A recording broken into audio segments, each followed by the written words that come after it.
Olá, bem-vinda, bem-vindo, bem-vinde ao canal do SEBS. Meu nome é Matheus Falcão, eu sou diretor do Centro Brasileiro de Estudos de Saúde e esse é o primeiro episódio dos nossos debates aqui em torno das grandes encruzilhadas da reforma sanitária nesse nosso momento. A nossa ideia é trazer conceitos muito básicos, mas extremamente importantes para a luta brasileira nesse momento em torno da realização do direito à saúde. E hoje eu tenho a alegria e o prazer de conversar aqui com a professora Lígia Bahia, professora da Universidade Federal do Rio de Janeiro, e com o Leonardo Matos, também pesquisador da UFRJ e membro do Movimento pela Saúde dos Povos. Bom, então, Lígia, Leonardo, muito obrigado pela disposição de vocês de abrir aqui a nossa série de debates. Eu gostaria de começar essa conversa, né, abrindo um conceito que a gente ouve muito falar, especialmente nesses debates sobre privatização, né, relação entre público e privado, mas que às vezes é pouco decodificado. Né? Gostaria de começar lançando essa provocação, essa pergunta a vocês. O que é a tal da financiarização na saúde brasileira e por que isso é importante na luta pelo direito à saúde? Professora Lígia, por favor.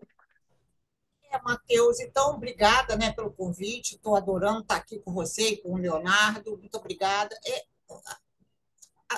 Eu diria assim, para começar, né, a financiarização que nos encontrou, né? Não fomos assim nós que procuramos a financiarização, foi ela que nos procurou. O que é a financiarização, né, na saúde, o que é a financiarização, o que estava acontecendo no país? Né? Estava acontecendo que a gente estava vendo um setor privado diferente, um setor privado realizando fusões, aquisições, tudo bem, anteriormente a gente já vinha estudando isso, né? Uma centralização digamos assim, é, que é estrutural ao capitalismo, né? E também uma concentração, que também é estrutural ao capitalismo. Entretanto, o que aconteceu para a gente entrar aí? Né? Então, tudo bem, isso foram estudos anteriores, minha tese de doutorado, a gente vinha aí nessa pegada, e poderíamos ter continuado. Entretanto, o que aconteceu foi que o José Dirceu escreveu um artigo no jornal sugerindo que a GEAP se transformasse num fundo de pensão, tal como a Petros, tal como a Previ. Nós ficamos assim com as orelhas muito, muito, muito abertas para aquilo. Nossa, né? Nossa! A GEAP, eu não sei se todos sabem, mas é um plano de saúde, né? É um esquema assistencial de saúde antigo, dos anos 40, 50, e, de fato, né, então, o José Dirceu propunha isso na época, havia, então, um debate no âmbito do PT de usar os fundos de pensão como investidores na economia, para alavancar a economia brasileira. Então, nós, fundo de pensão, etc. E aí, o que a nossa orelha ficou assim, ainda mais aberta, né? Quando nós verificamos que tinha um fundo de pensão que, de fato, era investidor de um laboratório, né, privado, que era o DASA. Então, nós, não, agora isso é diferente. E aí eu comecei, né, porque eu digo eu, porque a gente ainda não tinha um grupo de pesquisa, encontrei um autor que conectava isso, né, os fundos de pensão, a financiarização, etc., é um estudioso da sociologia das finanças, e aí fomos, né, começamos assim. E mais tarde, né, quando a gente então teve que estudar melhor, né, porque tivemos mesmo, né, uma premência estudar o que vinha ocorrendo, por quê? Porque aí a gente tinha grandes grupos já, né, grandes grupos setoriais no Brasil, e a ideia é que eles eram de famílias que tinham se transformado, como compreender esse objeto intrincado, né? Bastante intricado, porque era um filantrópico privado, era um privado público, era alguma coisa que a gente não se dava mais conta. O que nos chamava atenção especialmente era, digamos assim, que não existiam mais barreiras, não é, entre as atividades. Se a gente dissesse assim, uma empresa de plano de saúde, não, ela não era. Ela era também grupo hospitalar, ela também era faculdade de medicina. Então, a gente bom, e aí, de fato, né, a gente tinha uma pesquisa, um grupo de pesquisa com economistas no grupo de pesquisa, alguma coisa que foi assim muito importante para a gente dar um salto. Eu diria que nós demos um salto, né, um salto teórico e também um salto metodológico. E nós, então, aí fomos estudar de maneira, digamos assim, como se deve, né, esse conceito de financiarização e nos aproximamos, então, de um autor, José Carlos Braga, que é um pioneiro nos estudos de financiarização, não é?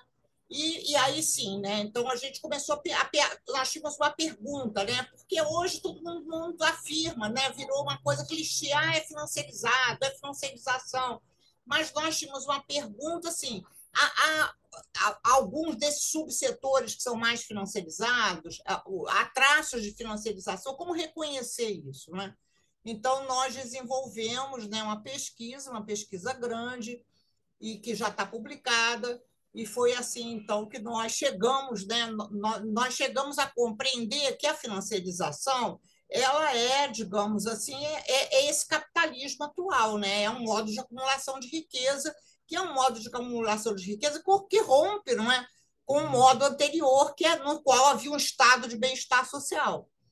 Então, e que esse modo de acumulação de riqueza, ele perpassa, né, ele penetra todos os âmbitos da vida, inclusive, como a gente dizia antes, né, o neoliberalismo está moldando a nossa linguagem, os nossos gestos, né, a nossa corporalidade, mas então a gente passou a compreender, não, não é a gente saiu um pouco, né, digamos, desse conceito de neoliberalismo, que ele vem da política, etc., e nos aproximamos um pouco mais da economia com o conceito de financiarização. E acho que foi interessante, né? Bastante interessante, bastante desafiante para a gente, né? Especialmente para um dos pesquisadores do nosso grupo, que é o José Sestelo, que publicou um livro sobre a financiarização na saúde, no qual ele faz alguma coisa que é muito interessante, que é vincular todo, digamos, a trajetória dos estudos da saúde coletiva anteriores, Ezio Cordeiro, inclusive autores internacionais, etc., com o que estava acontecendo naquele momento. E esse livro do José Sestelo está aí disponível para financiarização na saúde. Perfeito, perfeito, Lígia. Muito interessante que vocês buscaram aí encontrar um conceito, né, uma nova forma de descrever esse estágio do capitalismo e como isso afeta, que eu acho que é o grande propósito desse debate, né, como isso afeta a nossa luta pelo direito à saúde.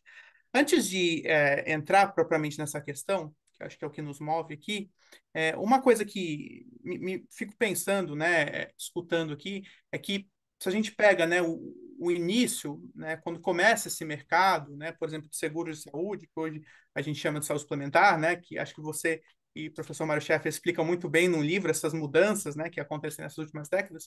Então, desde que começa esse mercado, né, ele vai se alterando muito ao longo do tempo e nessas últimas décadas, né, a gente tem mudanças muito substantivas nesse mercado, né? Então, eu queria perguntar um pouco para vocês, assim, se vocês pudessem explicar um pouco mais para a gente, né, passando agora a palavra para o Leonardo, quais são as grandes mudanças que a gente nota, especialmente nesses últimos anos, quando a gente olha para o setor privado de saúde brasileiro? Né? Quais são as grandes tendências, né? Se a gente pensa em concentração, é financiarização, é internacionalização, ou mais nacionalização, né? O que vocês diriam que são, assim, três ou quatro, quantos vocês quiserem, grandes tendências de mudanças nesse mercado privado brasileiro? Leonardo, por favor. Matheus, oi pessoal, muito obrigado aí pelo convite, pela participação. Ficamos muito felizes de discutir esse tema aqui com vocês.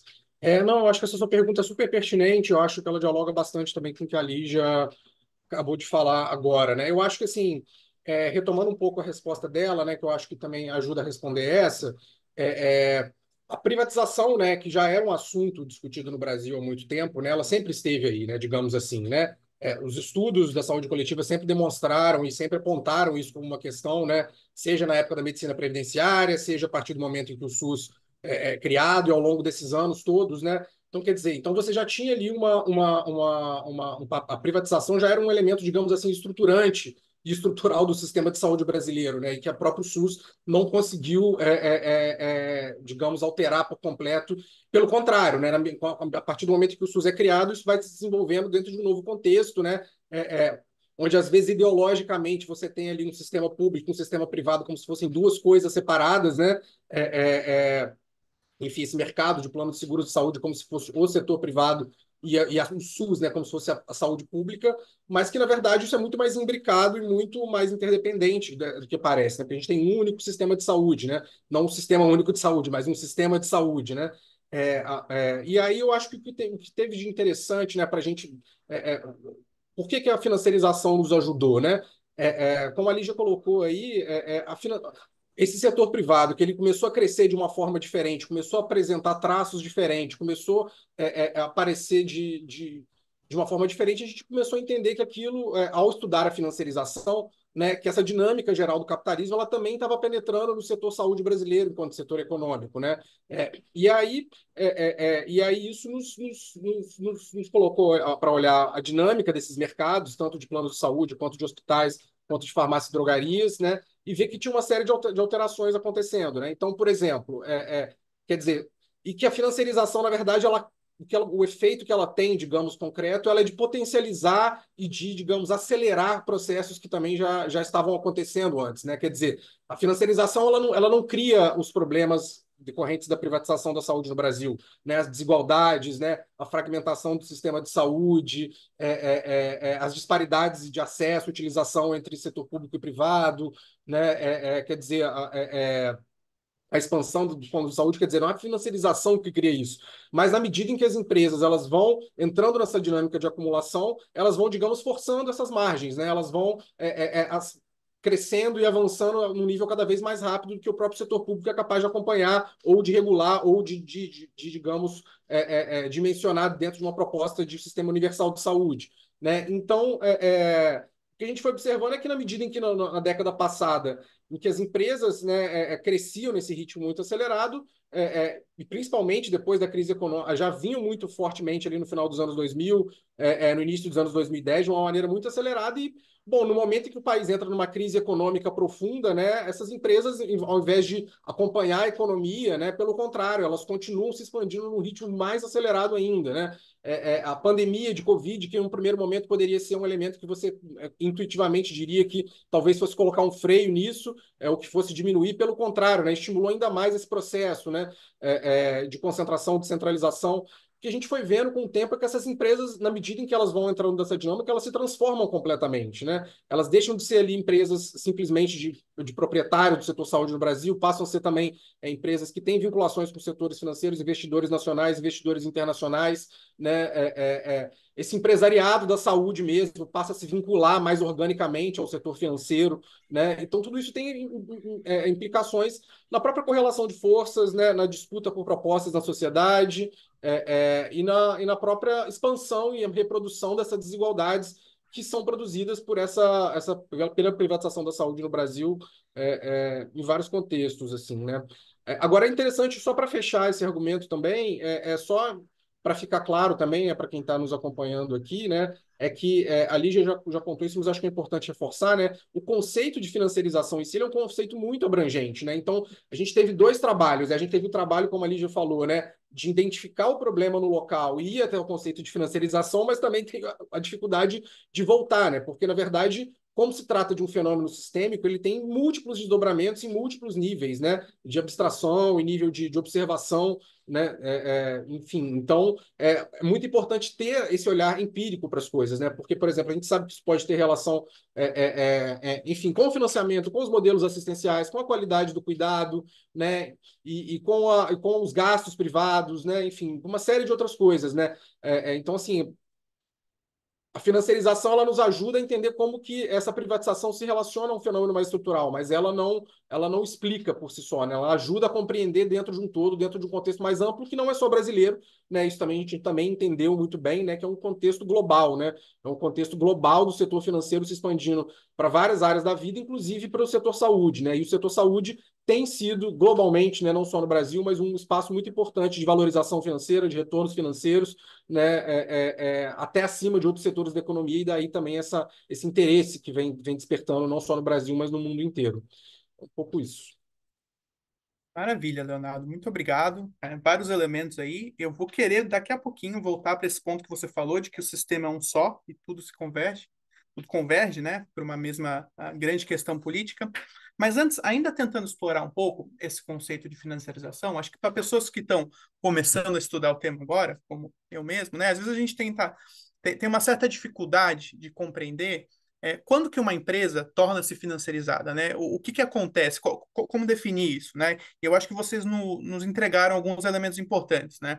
Por exemplo, a gente pensa em empresas que originalmente estavam ali na mão de uma família, de um grupo específico, né? E de repente são negociadas na Bolsa de Valores, e aí entram fundos de investimento até internacionais, né? E aí a gente pode dizer que essa empresa foi, digamos assim, financiarizada, né? Tentando entender essa transformação, eu queria perguntar, é por aí mais ou menos que a gente entende que uma empresa começa a funcionar sob essa lógica financiarizada, ou é um pouco mais complexo do que isso, né? Simplesmente está sendo negociada na bolsa não é, digamos assim, um indicador suficiente de que essa empresa entrou nessa lógica financiarizada, né? Queria ouvir um pouco de vocês, passar aqui para a Lígia, Não para... é, não é, não é, não é suficiente. Na realidade, né, no nosso estudo, a gente não consegue evidenciar que essas empresas elas estão, digamos assim, puxadoras do ciclo de financiarização no Brasil. Elas são empresas. Elas, enfim, elas se alavancam, elas têm empréstimos, elas vão utilizar esses fundos, não é? Mas não é só isso, é muito mais do que isso. Na realidade, o conceito é o conceito para o capitalismo. Quando ele, digamos, ele se aplica a grupos empresariais, que é o que nós estudamos, não é? A ideia é que a função finanças, né, a função finanças no grupo empresarial, ela seja prevalente. Nós não conseguimos constatar isso, não é? Não quer dizer, isso que é muito importante no conceito de financiarização, que a produção das empresas ela seja minimizada. Não é disso que se trata. Na realidade, as empresas são produtivas, elas empregam, etc. Não é, porque acho que tem uma vulgarização do conceito, como se dinheiro nasce em árvore e depois ele cresce em outra árvore. Não é disso que se trata, não é? Então, a gente se aproxima bastante assim do marxismo nesse sentido, né? Há uma exploração do trabalho, não é? E também e essas empresas, o que nós constatamos, o que nós podemos afirmar é que elas não são, digamos assim, as protagonistas desse processo no Brasil e muito menos no plano internacional, né? A gente tem grandes seguradoras. Bom, o que a gente viu não é com a crise, né? A gente não. As nossas empresas elas são modestas e a participação delas. Mais interessante foi que essa pesquisa ela nos permitiu aprender muito, né, sobre o conceito, e as possibilidades metodológicas de estudar, de investigar isso e mais, né, Matheus? Que é muito importante que a gente diga isso aqui, né? Acho que talvez seja a nossa principal mensagem. Não é possível mais a gente afirmar uma trajetória de dependência, né, do setor privado, né? Porque o que a gente tinha assim, nos nossos livros escolares, nosso cânone, era assim: não, sempre o setor privado foi muito grande no Brasil. Quando o SUS foi criado, já havia um setor privado. Não. Então, nada disso, né? Nada disso. Por favor, não, né? Por favor, não. O que a gente tinha antes era um hospital psiquiátrico privado, cujo dono era um médico, né? Era um médico que ficou muito rico, fazendeiro, etc, mas era alguma coisa, um empreendimento pessoal. Atualmente não é disso que se trata. E aí, quando o Léo, então, definiu quais são as tendências, né, vamos voltar a elas. Uma tendência de expansão, e de expansão acelerada desse setor privado, desses grupos econômicos, né? A segunda é de hegemonia. Eles passam a ter hegemonia na agenda política e na agenda da saúde no país. E é difícil para nós, que somos SUS, etc., que somos setor público, etc., nos darmos conta disso. Né? É uma resistência cognitiva muito grande em relação a isso. Né? Mas que é evidente, por exemplo, na participação no Conselho de Desenvolvimento Econômico e Social. Quem participa, quem representa, quem representa a saúde no Conselho de Desenvolvimento Econômico e Social são esses empresários, esses grupos estão muito bem representados e não há nenhum representante, com exceto da Abrasco, dos movimentos sociais, sanitários ou sanitários no plural, etc. Né? E a terceira tendência é, digamos assim, futuro, né? Para onde que estamos indo, né? Estamos indo para digamos, um público financiarizado, que eu acho que é por onde nós avançamos, não é? Se é possível, digamos assim, eu tô aqui criando uma figura didática, né? Mas é um público extremamente privatizado e privatizado por, digamos, organizações que são empresariais e que elas entram nesse circuito. Então, é importante que se entenda isso, né?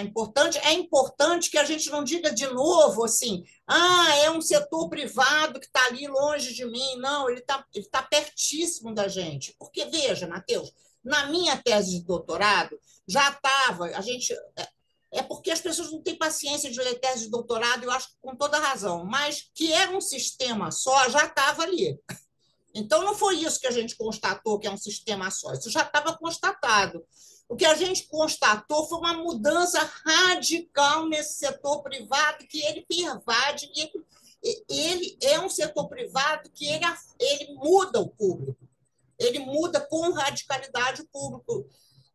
Só para citar um exemplo e terminar, não é? Tem agora uma publicação do Conjur, né, que é um site de direito, não é? Que, né, essa publicação a gente até achou muito interessante, não é? Porque eles dizem isso, o sistema público é privado, não é? Eles dizem, o sistema público de saúde no Brasil é privado. Então, é interessante porque não somos nós que estamos dizendo isso, né? É alguém que é da área do direito e tal.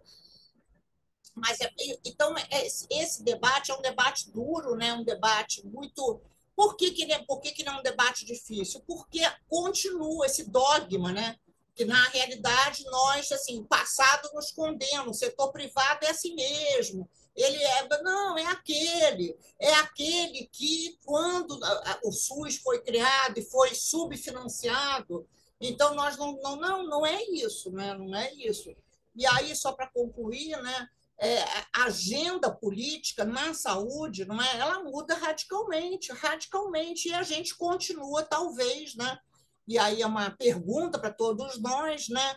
Se a gente está sendo capaz de intervir, né? De incidir, de ter incidência numa agenda política que é super complexa, né? Leonardo, por favor, a sua contribuição também.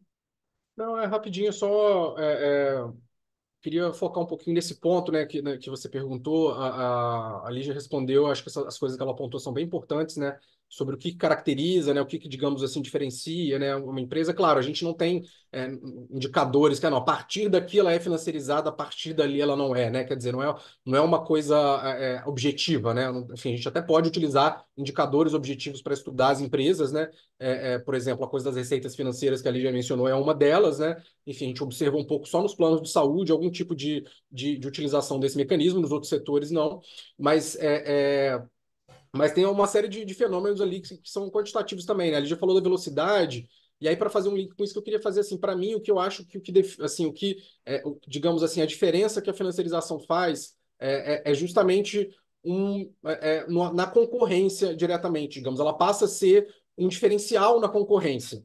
Então, as empresas que conseguem ter acesso ao mercado de capitais, que conseguem ter acesso a investidores que abrem seu capital ou que vendem uma fatia de seu capital para investidores, que se reestruturam internamente, passam a funcionar de uma forma mais profissionalizada, né? De que, enfim, elas conseguem ter acesso a financiamentos externos que antigamente as empresas não tinham, né?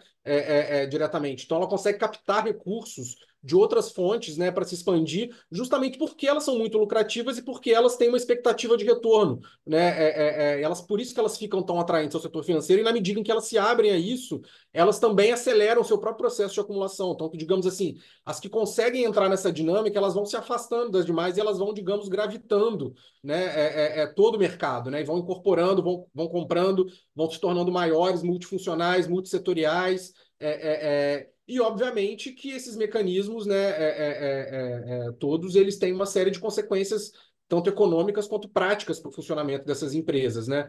Então, assim, na medida em que elas vão entrando nessa dinâmica, elas também passam a atuar dentro de uma lógica mais curto-prazista, né, de expandir receitas ali, valorizar seu capital de uma forma muito rápida, né, e isso inclui as empresas não financeiras, né, porque isso é bem importante também. Não é assim, não é empresa financiarizada e empresa não financiarizada, né? Quer dizer, as próprias empresas não financeiras, que é uma categoria da economia para analisar empresas que não são bancos, que não são investidores institucionais, essas próprias empresas não financeiras, a princípio, elas passam a olhar para esses mecanismos, para essa dinâmica, como uma possibilidade de seguir na concorrência e continuar se expandindo, né? Então, eu acho que tentando ser mais direto, eu acho que era um pouco isso assim que a gente observa, né? Não, muito interessante. É muito interessante assim essa conversa, porque vocês vão nos dando pistas assim, e elementos muito concretos para a gente entender esse fenômeno, né? E nesse compreender esse fenômeno, eu queria voltar um pouco aqui nesse último ponto que a Lígia colocou na fala, né? Sobre a agenda política, né? Por trás disso. Acho que uma das coisas que nos motiva, inclusive a fazer aqui essa conversa, esse programa, é que muitas vezes a gente se permite esquecer que é do setor privado, eu falo da gente que defende o SUS, defende o direito à saúde, e não inclui, como com a devida importância, todas essas discussões em torno do setor privado no nosso debate político, né? E às vezes, antes mesmo de influenciar na agenda, né, Lígia, acho que às vezes até a gente tem dificuldade de montar a agenda, né? Então eu ia pedir para vocês, se possível, né, discutindo justamente como montar essa agenda política da reforma sanitária, se é que eu posso colocar assim, né? Quais pistas vocês podem nos dar de elementos essenciais para a gente olhar, né? Para onde nós, da reforma sanitária, defensores do SUS, perspectiva de defesa da saúde, devemos assim, prestar atenção, né, para a construção de uma agenda política a partir desse vetor da financiarização que a gente identifica como uma realidade que nos afeta substancialmente. Quais são as pistas que vocês poderiam nos dar na formulação dessa agenda? Então, Matheus, a gente fez até uma agenda de 10 pontos, depois a gente acabou brigando no próprio grupo e tal. Não é? A agenda tem que ser uma agenda que feche esses, não é? Porque a gente tem um financiamento também interno para essas empresas, né? De várias fontes. Aqui não vamos falar sobre isso, porque eu acho que isso, de certo modo, está até mais um pouquinho compreendido, né? Mas também, assim, a gente sabe a agenda, né? A agenda é que o filantrópico seja filantrópico, que o público seja público e que o privado seja privado, não é? E se a gente conseguir isso, se a gente conseguir fazer essa separação, não é? A gente já teria um caminho, né? Um caminho mais de, olha, existe um SUS, hein, minha gente? Olha só, o SUS é direito à saúde, né? Porque o SUS não é serviço público, o SUS é direito à saúde, né? O SUS é uma expressão institucional de garantia do direito à saúde, também está esquecido, né? Mas, assim, digamos assim, e a reforma sanitária, né? A reforma sanitária, alguma coisa que ficou para trás, mas a gente podia, então, reencontrar, digamos assim, a gente podia nos reencontrar com a reforma sanitária, porque nós não estamos, né? Nós estamos num processo, digamos assim, de forte privatização. Tem reforma sanitária possível nesse contexto. Ok. Entretanto, assim, tá bem. Então a gente tem, digamos assim, uma agenda, né? Mas essa agenda precisa ter agentes que a movam, não é? Quem são os agentes que moveriam essa agenda para frente? Porque houve agentes políticos que moveram a agenda da reforma sanitária, né? Que eram partidos políticos, não é? E hoje a gente não tem partidos políticos favoráveis ao SUS, né? Nós não temos. E os sindicatos também, que não são favoráveis, não é? E os movimentos sociais tampouco, inclusive os movimentos identitários também não, né? Também não. E a gente tem SEBS e Abrasco que também não são, não é? Então, veja, é assim, um inferno na Terra, né? Porque como é que essa agenda ela pode. E aí é tudo muito delicado, porque, digamos assim, os servidores públicos são favoráveis aos planos privados de saúde, o que é, digamos assim, um paradoxo dos maiores que se pode imaginar no planeta Terra, né? Porque não houve reforma no sistema de saúde assim, né? A gente não tem uma burocracia favorável ao público, né? A gente começa a ter agora um pouquinho pelo lado do direito, veja, tudo muito torto, né? Então, a gente não tem profissionais de saúde comprometidos com isso, a gente não tem, né, servidores públicos profissionais de saúde, portanto, A gente, então, o que que a gente tem, não é? E a gente tinha, então, um grupo intelectual que também não tem mais, talvez ainda bem, porque não precisa ser intelectual, né? Não precisa fazer doutorado, mas tem que ser um grupo mais jacobino, né? Uma corrente mais jacobina no interior da saúde. Essa corrente mais jacobina, ela não se cria, porque quando ela está, digamos assim, mais vinculada ao PT, ela precisa ela precisa beijar a mão, né, dos sindicatos, especialmente o PT tem uma formação, né, muito vinculada aos sindicatos de servidores públicos, né? Então não pode. Quando está mais PSOL, também não pode, porque o PSOL ele tem alguma coisa que aí, ao contrário, ele é vinculado, né, a uma concepção de serviço público, que o serviço público tem que pagar bem para o trabalhador público, embora esse trabalhador não precise ser avaliado, não. Então aí também importa. Então eu diria que a gente tem uma agenda, a gente pode apontar diretrizes, mas nós não temos quem protagonize essa agenda, né? E mesmo esse debate que a gente está fazendo aqui, que é muito importante, né? Que é muito, muito, muito, mas essa não é a pauta do Conselho Nacional de Saúde, né? A pauta do Conselho Nacional de Saúde é o que está acontecendo no Ministério da Saúde e quais são as políticas, muito policies, né? Não politics, mas quais são as políticas que interessam a cada segmento e tal. Bom, vou pegar uma água. Fique à vontade. Obrigado, Lígia. Enfim, eu sei que o cenário é complexo, né? Mas, enfim, a gente também está aqui quase que num exercício, né, de tentar achar as flores no asfalto, né? Onde estão as nossas possibilidades de atuação. E eu queria te perguntar agora, Leonardo, dando sequência aqui, né, se você enxerga, né, a emergência, apesar desse cenário, né, bem complexo que Lígia coloca, se você enxerga a emergência de iniciativas, né, de debates que possam nos apontar algum caminho justamente de mover a roda, né, de mobilizar os atores, como Lígia bem colocado. Por exemplo, você colocou na sua fala um ponto que me chamou muito a atenção, de como a financiarização acelera um processo já existente de privatização, né? Que a gente sabe que é uma outra questão bem importante, um outro conceito fundamental aqui para a nossa compreensão política. E a gente teve recentemente uma proposta, que inclusive Não, SEBS, Matheus, mas não é só isso, olha só para a por gente favor. interromper, não é isso. A financiarização não acelera o processo de privatização. Ela acelera, inclusive, um processo de publicização, que é um público, é público, não é? As OS são públicas. Então, não é, olha só, não é assim. Essa, digamos assim, essa coisa binária, ela não pode mais estar no nosso radar. Porque com esse binarismo a gente não vai chegar em lugar nenhum, né? Por exemplo, não, sinceramente, qual é a agenda? Qual é a agenda? Porque a agenda dos movimentos sociais é contra as OS. Mas as OS são públicas, elas são mais públicas que os planos de saúde. Então, teria que ser o contrário, né? Teria que ser o contrário. A agenda dos movimentos sociais, assim, não haverá reforma sanitária. Por aí nós não chegamos, né? Então, é como o Léo estava dizendo, só para a gente assim, tentar fazer uma linha de base. É público e é privado. A financiarização afeta as empresas que têm alguma conexão com o setor financeiro, né? Que, enfim, se vale de empréstimos, créditos, fundos nacionais e internacionais, mas ela afeta fortemente o que não é financeiro, afeta a nossa cabeça, o nosso jeito de pensar o mundo. Né? A gente para de entender o mundo como e aí a gente começa a pegar muletas para esse entendimento, entendeu? E aí, assim, só quando a Revolução Socialista acontecer que pode ter reforma sanitária. Então, a gente está de volta, digamos assim, no pior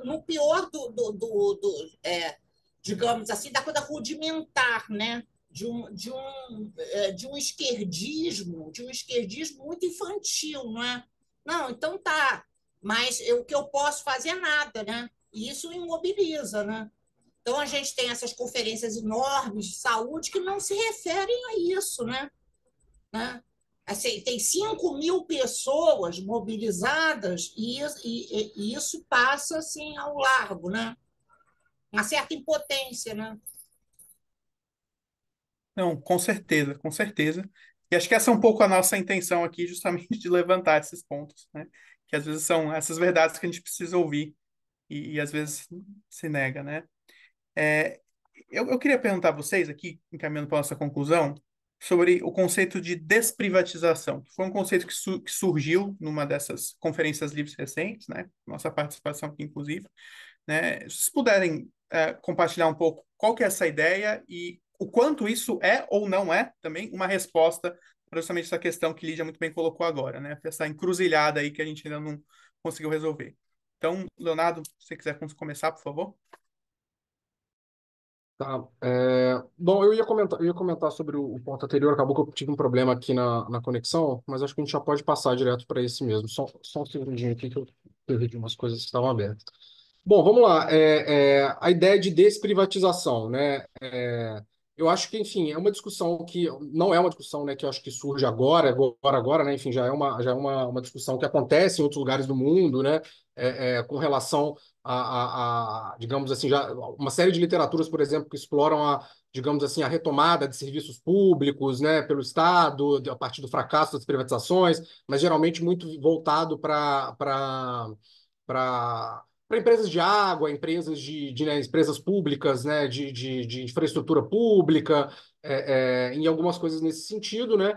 E também para alguns casos de sistemas de saúde, por exemplo, que os serviços privados passam a ser municipalizados ou passam a ser geridos no nível local e deixam de ser privados e passam a ser colocados no público, né? Mas eu acho que, assim, especificamente com relação ao Brasil, né? Eu acho que essa, na verdade, essa é uma discussão que a gente está começando ela agora, né? Uma discussão que eu acho que ela precisa caminhar bastante, né? Eu acho que, na verdade, a gente queria até aproveitar essa oportunidade para fazer o convite, né? Ao SEBS e a todo mundo de se envolver nessa discussão, que é uma discussão que a gente vai promover ao longo desses próximos anos, né?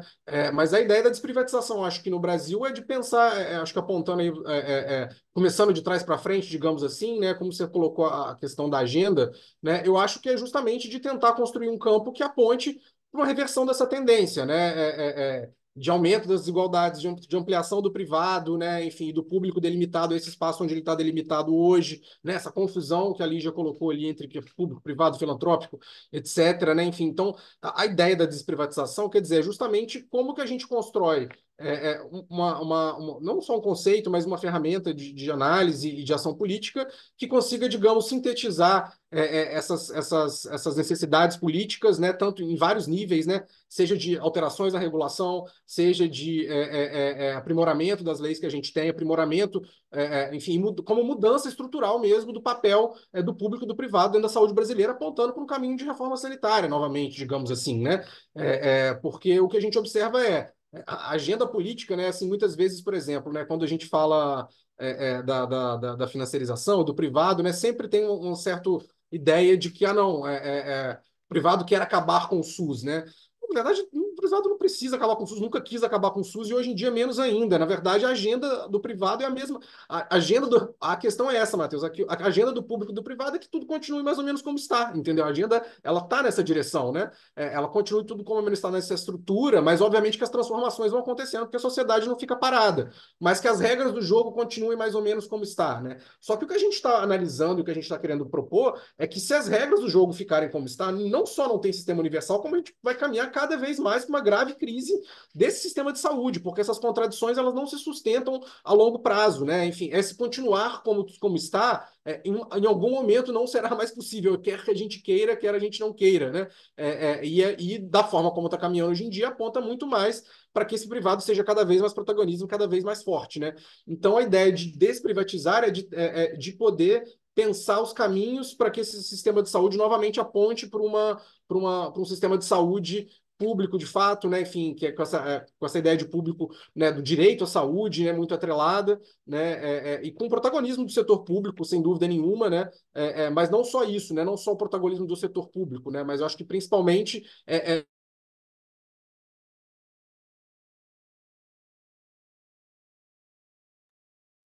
Leonardo. cortou aí para você também? Eu acho que ele caiu. Não, tudo bem, podemos dar uma pausa aqui, Podemos. depois a gente Isso. edita. Isso. Bom, isso aqui fora do ar. Lídia, acho Ah, que, só para te falar, acho que a mensagem foi passada de forma perfeita, esse eu também corte acho que final foi. aí. Podemos caminhar para o encerramento, então? Tem mais algum ponto que você acha que a Podemos, gente precisa? podemos. Eu acho que sim, senão fica cansativo, né? Não, a gente já está aí chegando a 40 Ah, minutos, tá perfeito. é, Bom, então vou voltar aqui, fazer um agradecimento e vou passar para vocês dois para tá fazer bom, considerações finais. tá bom. Bom, então a gente vai encaminhando aqui para a conclusão do nosso debate sobre financiarização, primeira série aí de discussões em torno dessas questões, né, de sistema público, privado, essas encruzilhadas da nossa luta aí pelo direito à saúde. Eu queria agradecer muito, Lígia e Leonardo, pela disposição aqui de participar de vocês, de dar um belíssimo e honroso início a esse debate. E passo a palavra para vocês para uma conclusão final, considerações aí para a gente concluir o nosso debate. Muito obrigado. Nossas considerações finais, Matheus, é que agora a gente acha que, assim, do ponto de vista acadêmico, a gente abriu uma avenida para reencontrar o movimento sanitário com o conceito de desprivatização, porque a financiarização era alguma coisa que a gente precisava estudar. A gente não ia conseguir entrar aí uma ideia mais de movimento, né, a desprivatização. Ela é um conceito que ela é um conceito de movimento, né? Ela não é uma compreensão do capitalismo, não, ela é alguma coisa de ação, né? Desprivatização. Então, a gente quer convocar todo mundo, né, para esse movimento, e o SEB está participando desse projeto. Então, nós estamos achando assim, foi preciso, a gente agora tem um patamar mais elevado, né? Inclusive a tese de doutorado do Leonardo Matos também ajudou muito nisso, porque o Leonardo Matos ele fez também um encontro entre conceitos de neoliberalismo, financiarização. Então, também, acho que a gente está assim, a gente estudou. E agora a gente vai movimentar. A gente, claro, nós vamos ter um referencial teórico de desprivatização, mas a gente quer convidar todo mundo aí para vir com a gente, né? Vir com a gente não precisa. E aí sim, aí movimento, né? Movimento tentando ver quais são as brechas. A gente vai por aqui, não vai, aí vai encontrar resistência, vai por ali, etc. A gente está bem disponível para isso. Nós vamos estudar a força de trabalho de saúde, nós vamos estudar os grupos econômicos, nós vamos estudar o setor público também, a gente vai estudar o filantrópico, a gente tem ideias, digamos assim, de modificação do financiamento imediata, de médio, curto, médio e longo prazo. Então, simbora, né? De certo modo, acho que nós estávamos tendo que fazer um esforço bastante grande para ter competência para propor, para fazer essa proposta de movimento. E aí a gente vai trabalhar muito junto com o SEBS, né, esperamos, e trabalhar muito junto com o Conselho Nacional de Saúde, com os outros conselhos. É isso. Obrigada pelo convite. Com certeza, a gente que agradece e seguimos aí muito animados e animados para esse debate conjunto com vocês. Obrigado mesmo. Leonardo, por favor, para suas considerações finais, já te agradecendo uma vez mais pela presença aqui, por abrilhantar esse debate inicial em torno dessas questões tão importantes. Leonardo, Imagina. só uma coisa, cortou ali, isso aqui eu vou cortar na edição depois, cortou ali na sua fala, mas a gente conseguiu pegar, acho que uma mensagem muito bem passada, assim, acho que está bem tranquilo, não prejudicou nada, não. E aí, como a gente já está com um tempo bem largo aqui, tá bem tranquilo, acho que já dá para fazer um debate suficientemente bom, e acho que a mensagem foi muito bem passada, tá falando com a Lídia. Então, sei lá, se você quiser colocar mais alguma coisa aí, mas acho que não precisa de mais nenhuma pergunta, não sei o que você acha. Se você estiver Não, tranquilo, já faz as considerações finais, e aí a não, gente segue. acabou que eu tive uns probleminhas aqui na internet, mas eu acho que pelo menos deu tempo de eu falar o principal. Eu acho que também quando caiu ali eu já tinha visto que tinha ido. Mas não, só comentários finais aí, acho que a Lígia já fechou bem aqui agora também nesse finalzinho que eu peguei. Eu acho que é isso, né? Agora é olhar, acho que convidar todo mundo a olhar para frente, né? Acho que a gente tem um esforço muito grande, tanto político quanto intelectual, para mover essa agenda e para mover essa pauta daqui para frente, né?